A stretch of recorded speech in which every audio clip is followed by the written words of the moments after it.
नमस्कार दोस्तों, स्वागत है आप सभी का ऑनलाइन क्लासेस में। मेरा नाम पुखराज पुरोहित है।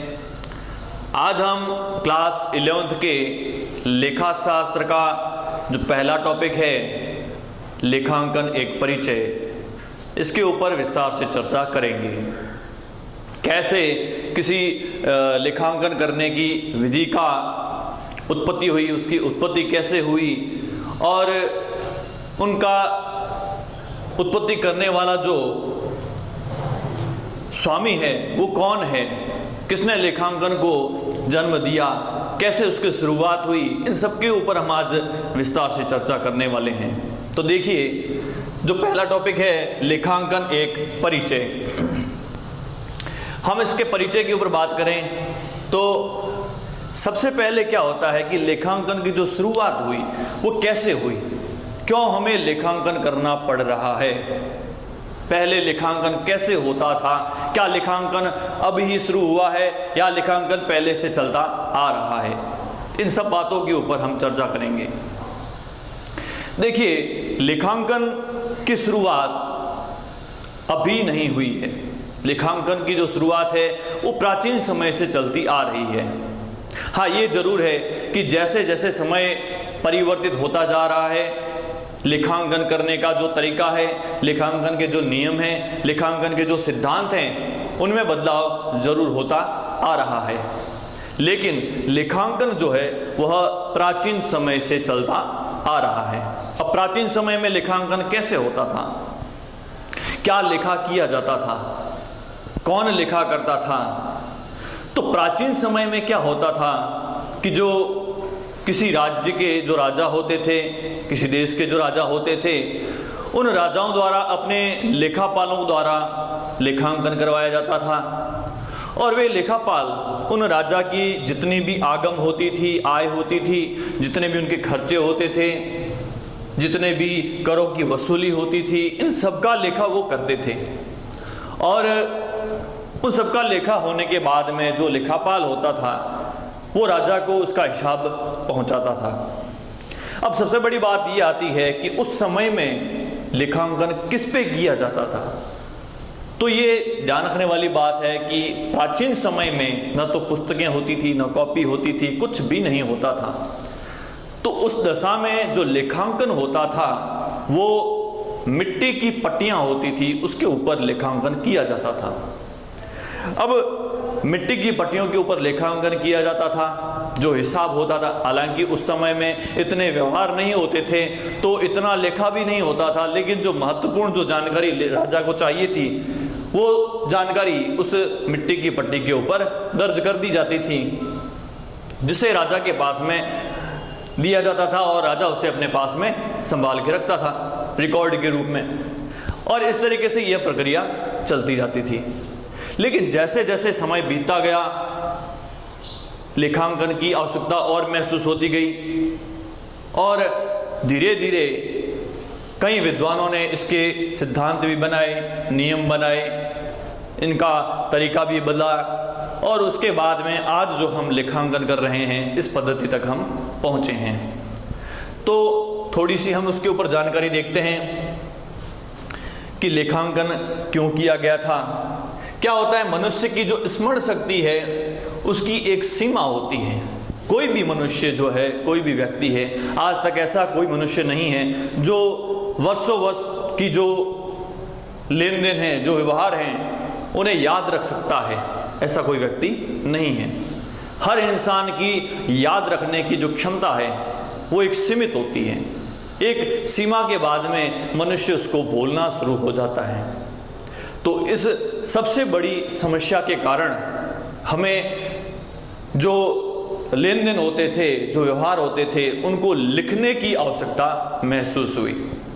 जो प्राचीन समय में लिखा होता था उसका कारण ये नहीं था कि व्यापार में फायदा कितना हुआ, घाटा कितना हुआ।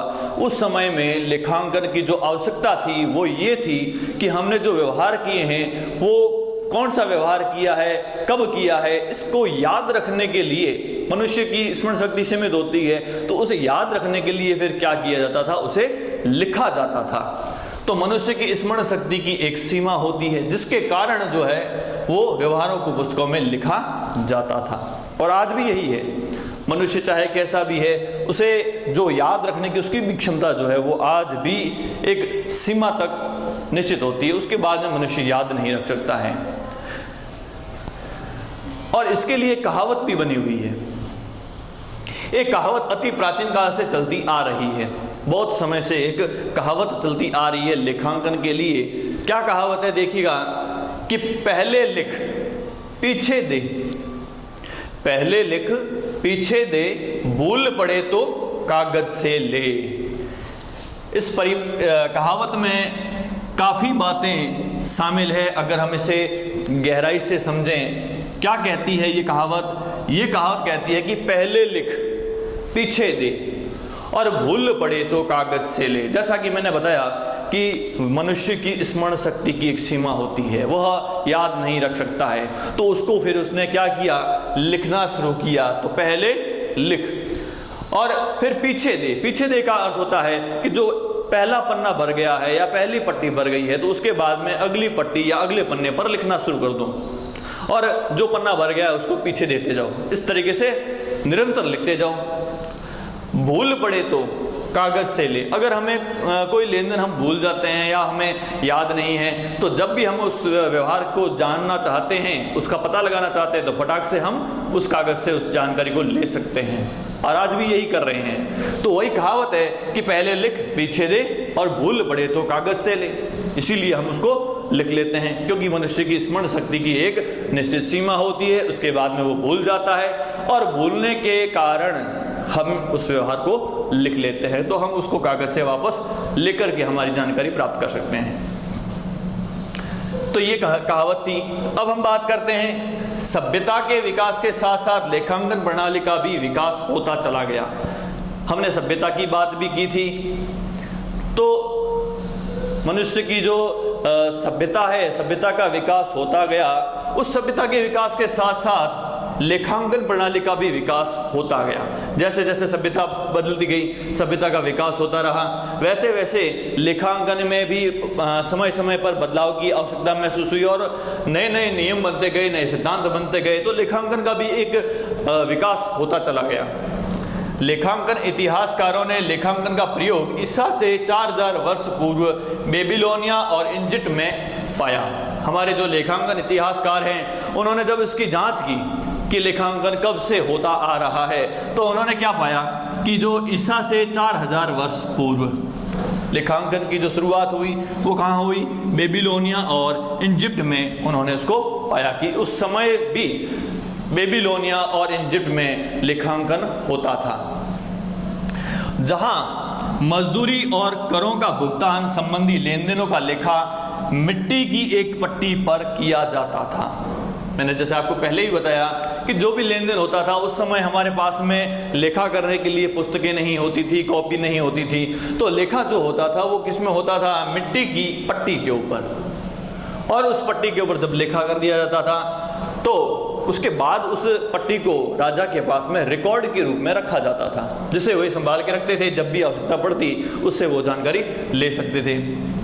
इजिप्ट के लोग जो है अपनी आय और खजाने का हिसाब रखते थे और महीनेवार हिसाब का ब्यौरा जो है राजा को भेजते रहते थे। इजिप्ट के लोग हर महीनेवार उसका अपना जो हिसाब है, अपना लेखांकन है। आज भी हर व्यक्ति जो है वो हर साल रिटर्न भरता है, टैक्स भरता है और उसके लिए खातों को मेंटेन भी करता है, जैसा कि हम देख रहे हैं। लेकिन जो प्राचीन समय में है उस समय भी यही पद्धति चलती आ रही थी और वे लोग भी अपनी आय, अपने खजाने जो होते हैं उनका भी लेखा रखते थे। और महीनेवार जो ब्यौरा होता है, जो रिपोर्ट होती है, उस रिपोर्ट को किसे भेजा जाता था? राजा को भेजा जाता था, जिसके ऊपर राजा जो भी निश्चित कर होता है वो कर लगाते थे। अब बात करें बेबीलोनिया में, तो बेबीलोनिया जिसे वाणिज्य नगरी कहा जाता था, ये एग्जाम में क्वेश्चन पूछा हुआ है कई बार कि वाणिज्य नगरी किसे कहा जाता था। तो वाणिज्य नगरी कौन सी है? बेबीलोनिया। ये ध्यान रखने वाली बात है। बेबीलोनिया जिसे वाणिज्य नगरी कहा जाता था, में भी लेखांकन का प्रयोग किसके लिए होता था? धोखाधड़ी और अक्षमता के कारण होने वाली जो हानि होती थी उसको उजागर करने के लिए किया जाता था। अब हर जगह लेखांकन का प्रयोग अलग अलग कारण से होता था, सबका लेखांकन का उद्देश्य अलग होता था। तो बेबीलोनिया के जो लोग होते थे वो लेखांकन करते थे क्योंकि वहाँ धोखाधड़ी ज़्यादा होती थी, फ्रॉड बहुत ज़्यादा होता था, और उसके कारण उस जो वहाँ पर हानि होती थी उस हानि का पता लगाने के लिए वे लोग लेखा करते थे। उसके बाद हम बात करते हैं ग्रीस में क्या हुआ। ग्रीस में लेखांकन का प्रयोग प्राप्त आगम और खजाने में आवंटन, कुल प्राप्ति, कुल भुगतान, सरकारी वित्तीय का शेष का विवरण रखने के लिए किया जाता था। ग्रीस में भी लेखांकन होता था। वहाँ पर लेखांकन का जो उद्देश्य था वो था खजानों का आवंटन करना, खजाने जो सरकार के पास में खजाने होते थे उन खजानों को कहाँ कहाँ पर खर्च करना है, कैसे खर्च करना है, इनका आवंटन करने के लिए कुल प्राप्ति कितनी हुई, कुल भुगतान कितना किया, सरकार के पास में वित्तीय संसाधन कितने हैं, इन सब की जानकारी के लिए भी ग्रीस में लेखा किया जाता था। तो ये तो थी बहुत ही प्राचीन समय की बातें जहाँ पर लेखे होते थे, लेखांकन की शुरुआत हुई थी। अब आज के समय में जो लेखांकन की प्रणाली प्रचलन में है वो कौन सी है? आज के समय में लेखांकन की जो प्रणाली प्रचलन में है वो है दोहरी लेखा प्रणाली, डबल एंट्री सिस्टम। अब देखिए बहुत ही महत्वपूर्ण टॉपिक अब शुरू होने वाला है जहां से एग्जाम में प्रश्न कई बार पूछे गए हैं। तो देखिए वर्तमान में प्रचलित दोहरी लेखा प्रणाली का जो जन्म है वो कहाँ हुआ था? इटली में। वर्तमान में प्रचलित दोहरी लेखा प्रणाली का जन्म इटली में 15वीं शताब्दी के अंत में, 15वीं जो शताब्दी थी उसके अंत में हुआ था। और इस पद्धति के सिद्धांतों का सबसे पहले वर्णन करने वाला जो व्यक्ति था वो कौन था? Lucas Pacioli. ये शख्स जो है इसका नाम कई बार पूछा जाता है एग्जाम में, बड़े से बड़े एग्जाम में भी पूछा जाता है। और इसी ने दोहरी लेखा प्रणाली की शुरुआत की थी। कब की थी? 15वीं शताब्दी के अंत में। कहाँ से की थी? इटली में की थी। अब देखिए जब इस व्यक्ति ने इटली में इसकी शुरुआत की थी तो जायज़ है कि उसने वहाँ की भाषा में शुरुआत की, इटालियन भाषा में शुरुआत की थी, और ये व्यक्ति भी खुद इटालियन है। इसकी शुरुआत भी इसने कब की थी? 1494 में। यहाँ से भी एग्जाम में प्रश्न पूछा गया है कि दोहरी लेखा जो प्रणाली है उसकी शुरुआत कब हुई थी? तो 1494 में हुई थी। किसने की थी? लुकास पेसियोली ने की थी। और कहाँ से की थी? इटली में की थी। अब देखिए इसने एक पुस्तक भी लिखी थी। लुकास पेसियोली नामक इटालियन ने अपनी एक पुस्तक है जिसका नाम था डी कंपेसेट स्क्रिप्चर्स। ये पुस्तक इतनी महत्वपूर्ण है कि इसके एग्जाम, कंपटीशन एग्जाम में भी ये जो पुस्तक है इसका नाम कंपटीशन एग्जाम में भी पूछा जाता है। तो यहाँ से 3 प्रश्न बनते हैं। 3 प्रश्न बनते हैं। पहला सवाल बनता है कि वर्तमान में जो प्रचलित दोहरी लेखा प्रणाली है उसका जन्मदाता किसे माना जाता है? वर्तमान में जो प्रचलित दोहरी लेखा प्रणाली है उसका जन्मदाता लुकास पेसियोली को माना जाता है। दूसरी बात, लुकास पेसियोली ने दोहरी लेखा प्रणाली का सिद्धांत का वर्णन कब किया?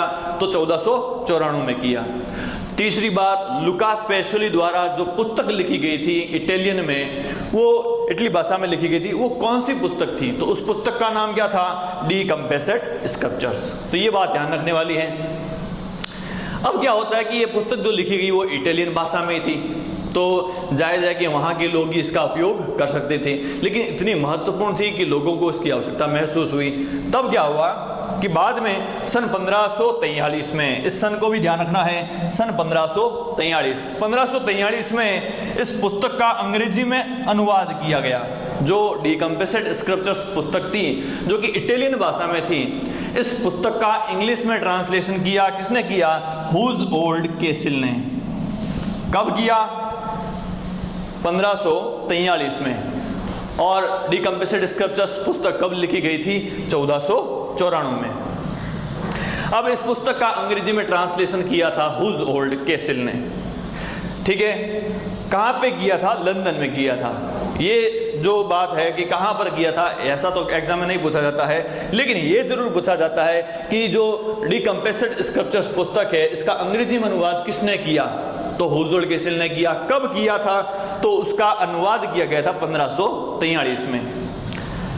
और सबसे अंत में बात आती है कि सन 1795 में, अब क्या हुआ, 1795 में इसी टॉपिक के ऊपर, इसी विषय के ऊपर एक अलग लेखक ने एक और पुस्तक लिखी। कौन था वो? Edward Jones. एडवर्ड जोन्स ने 1795 में एक इसी विषय पर एक और पुस्तक लिखी जिसका नाम था पुस्त पालन की अंग्रेजी प्रणाली। पुस्त पालन की अंग्रेजी प्रणाली नामक एक और पुस्तक लिखी। किसने लिखी थी?